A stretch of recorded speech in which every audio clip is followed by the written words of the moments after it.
Volar FCR approach. Indication over F distal radius. Incision is along the FCR tendon. Internerve plane is between the FCR and FPL. FCR is supplied by median nerve while FPL is supplied by anterior trochleus nerve. Incision is bolder than dorsal FCR sheath is cut. FPL is underneath. Displace FCR radial wards to protect radial artery and FPL ulnar wards to protect median nerve. Elevate pronator quadratus from radial to ulnar side. Anterior trochleus nerve supply comes from ulnar aspect. Repair to protect FPL from plate. Extend incision obliquely in radial direction across the flexor sheath.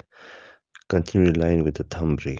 The risk is palmar-cutaneous branch of the median nerve, which runs ulnar to FCR. Risk is radial artery as well.